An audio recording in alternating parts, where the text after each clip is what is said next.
नमस्कार बच्चों, हमारे YouTube चैनल पर आप सभी का हार्दिक स्वागत है। आज हम आपके लिए लेकर आए हैं कक्षा 8 की जो हिंदी की कार्य पुस्तिका है प्रखर, उसके कार्यपत्रक 26 से 30 तक इस वीडियो के अंदर देखेंगे। तो चलिए शुरू करते हैं। कार्यपत्रक 26 की हमारी दक्षता रहेगी गद्यांश पद्यांश को पढ़कर समझ के साथ प्रश्नों के उत्तर दे पाना। क्या करना है, हमें गद्यांश दे रखा है, गद्यांश को पढ़ना है, फिर बाद में जो प्रश्न पूछे गए हैं उसके उत्तर देने हैं। पहला प्रश्न है, दिए गए गद्यांश को पढ़कर प्रश्नों के उत्तर लिखिए। तो गद्यांश पढ़ते हैं। किस प्रकार है गद्यांश?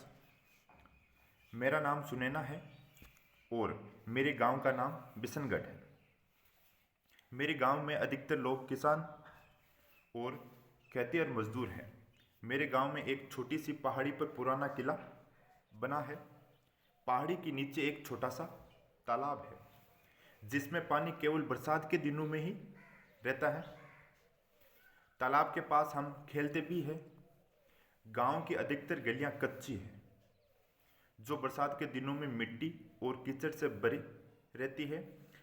हमारे गांव के कुओं में पानी नहीं है जिसके कारण खेती अब बरसात के समय ही की जाती है। हमारे गांव में खेती ट्रैक्टर से की जाती है। गांव में लोग गाय, बकरी, भैंस, ऊंट आदि जानवर पालते हैं। गांव में एक स्कूल है जिसमें हम पढ़ने जाते हैं। इस प्रकार ये गद्यांश था।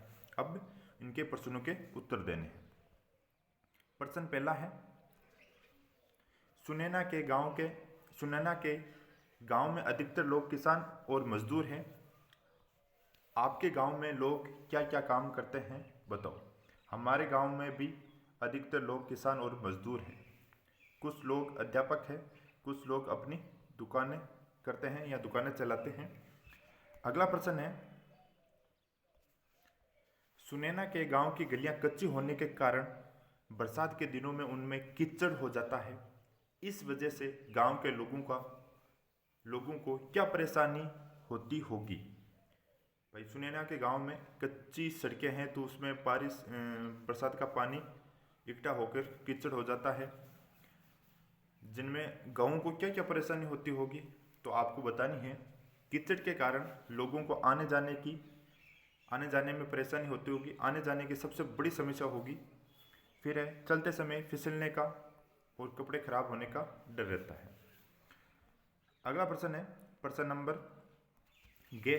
नीचे दिए गए वाक्यों को पढ़िए और कोष्टक में दिए शब्दों का समानार्थी शब्द रिक्त स्थान में लिखना है।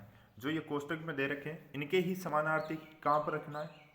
जो ये सबसे पहले रिक्त स्थान है उसमें बनने हैं समानार्थी।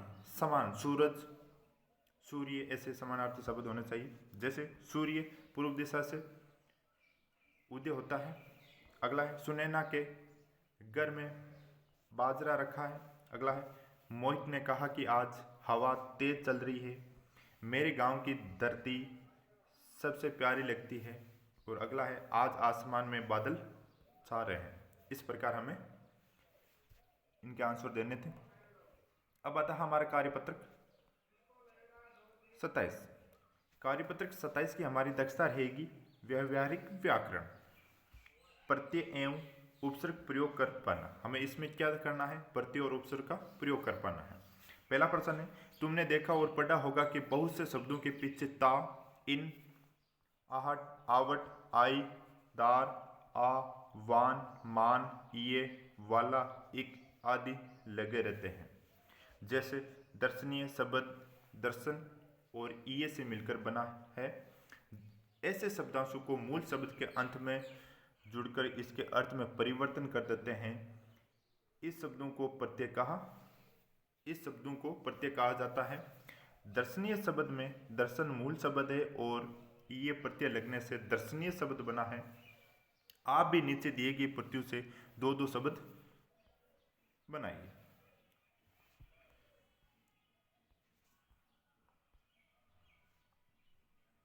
अब हमें भी प्रत्यय बनाना है।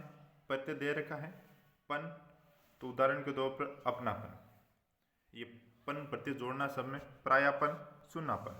आहट घबराहट, मुस्कुराहट, टकराहट। इक, धार्मिक, कार्मिक, मार्मिक। वान, पहलवान, धनवान, गाड़ीवान। वाला, फल वाला, दूध वाला, गाड़ी वाला, रिक्शे वाला भी हो सकता है। कार, कलाकार, स्वर्णकार, मूर्तिकार। आई, मिठाई, पुताई, छपाई। द्वार, दार, दुकानदार, सेवादार, देनदार। इस प्रकार हमें ये जो प्रत्यय दे रखे हैं, प्रत्यय को शब्दों के पीछे रख के नए शब्द का निर्माण, दो शब्द लिखने थे। प्रश्न नंबर 2 है, नीचे दिए गए उपसर्गों से 3-3 शब्द बनाइए। जो उपसर्ग दे रखे हैं इनसे हमें 3-3 शब्द लिखने। अभियुक्त, अभिमान, अभ्यास। अनाधिकार, अनुपयोगी, अनाचार। बदनाम, बदसूरत, बदकिस्मत। अगला प्रश्न है प्रश्न नंबर 3, नीचे दिए गए शब्दों में उपसर्ग जोड़कर शब्द बनाइए। क्या करना है? उपसर्ग जोड़कर शब्द बनाना है।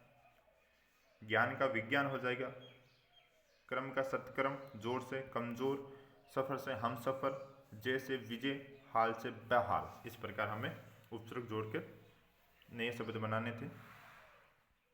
अब आता हमारा कार्यपत्रक 28।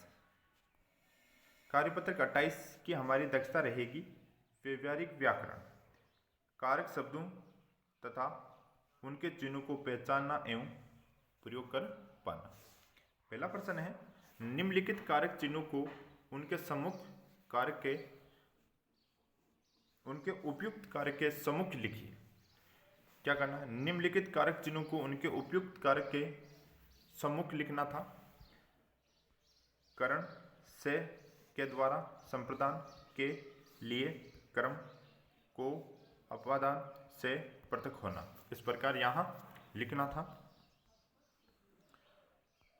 प्रश्न नंबर 2 है, रेखांकित पदों के कारक का नाम नीचे दिए गए शब्दों से छांटकर लिखिए। रेखांकित जो शब्द हैं उनके जो नीचे नाम लिखा हुआ है, नीचे दिए गए शब्दों से छांटकर लिखना है। क्या करना है? जो रेखांकित शब्द है वो कौन से कारक का है, तो हमें यहाँ इन खाली जगह में लिखना है। जो कोष्टक में ये कारक दे रखे उनमें से लिखना है। पहला है, दिव्या मोना से लंबी है, से तो अपादान कारक, तुलना की जा रही है। क्या की जा रही है? तुलना की जा रही है, तो अपादान कारक होगा। गुड्डू ने विमल को उत्तर दिया, तो क्रम कारक हो गया। लक्षिता ने बोर्ड पर चौक से लिखा, करण कारक। और अगला है, नानी के पर्स में 20 रुपए हैं, तो अधिकरण कारक। अगला प्रश्न है प्रश्न नंबर 3,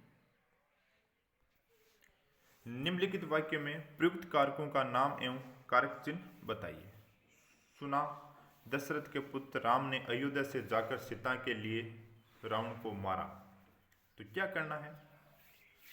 कारक चिन्ह एक तरफ कारक लिखना, या कारक चिन्ह, या कारक लिखना, या कारक चिन्ह लिखना। संबंध के कर्ता ने अपादान से जाकर संप्रदान के लिए क्रम को संबोधन सुना। तो ऐसे हमें यहाँ कारक नाम लिखना है कारकों का और कारक चिन्ह लिखने हैं। अगला प्रश्न है प्रश्न नंबर 4, संप्रदान कारक एवं संबंध कारक का प्रयोग करते हुए 2 वाक्य बनाना। संप्रदान कारक, मोहन ने राम के लिए पुस्तक खरीदी। अगला है, संबंध कारक, राजा का बेटा आ रहा है। ये हो गया संबंध कारक। अब आता है कार्यपत्रक 29। कार्यपत्रक 29 की हमारी दक्षता रहेगी कल्पना के आधार पर संवाद को आगे बढ़ाते हुए लिख पाना। पहला है, कल्पना करो कि चिड़िया और आप आपस में बातचीत कर रहे हैं। चिड़िया के साथ हुई बातचीत को आगे बढ़ाइए। तो आगे बढ़ाना है बातचीत, चिड़िया के साथ में क्या बातचीत चल रही है। तो चलिए देखते हैं। चिड़िया, भाई कैसे हो?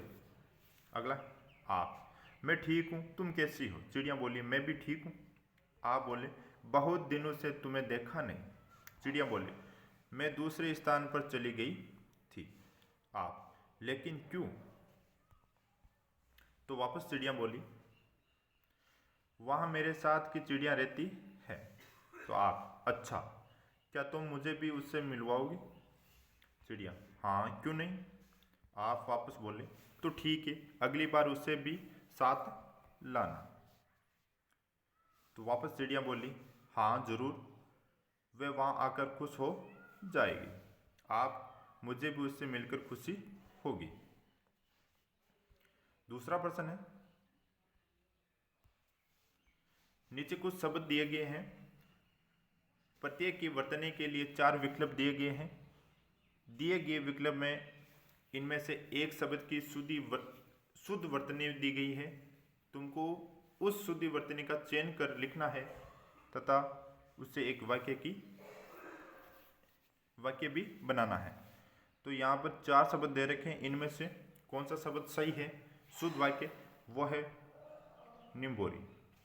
नीम के पेड़ पर लगने वाले फल को निम्बोरी कहते हैं, तो हमारी भाषा में निम्बोड़ी कहते हैं। अगला है उन्मुक्त। उन्मुक्त उन्मुक्त उन्मुक्त, ये 4 शब्द दे रखे हैं, उनमें से करेक्ट ये है उन्मुक्त। सेकंड वाला, सॉरी फर्स्ट वाला क्या है, उन्मुक्त। पक्षी उन्मुक्त होकर आकाश में उड़ना चाहते हैं। तो इस प्रकार ये हमारे वाक्य लिखने थे। अब आता है कार्यपत्रक 30। कार्यपत्रक 30 की हमारी दक्षता रहेगी, दिए गए संदर्भों के आधार पर कविता को आगे बढ़ा पाना। कविता को क्या करना, आगे बढ़ा पाना है। पहला है, दिए गए चित्र को देखकर कविता की पंक्तियों को पूरा कीजिए। चित्र को देखकर पंक्तियों को पूरा करना है, कविता की पंक्तियों को पूरा करना है। जहाँ नीम की डाली बैठी चिड़िया गाना गाती है, कभी धूल में नहा नहाकर बादल को बुलाती है, बैया घास के महल बनाती मेरे गांव में पेड़ों पर फुदक फुदक कर खेल रही है। तो इस प्रकार ये कविता को आगे बढ़ाया।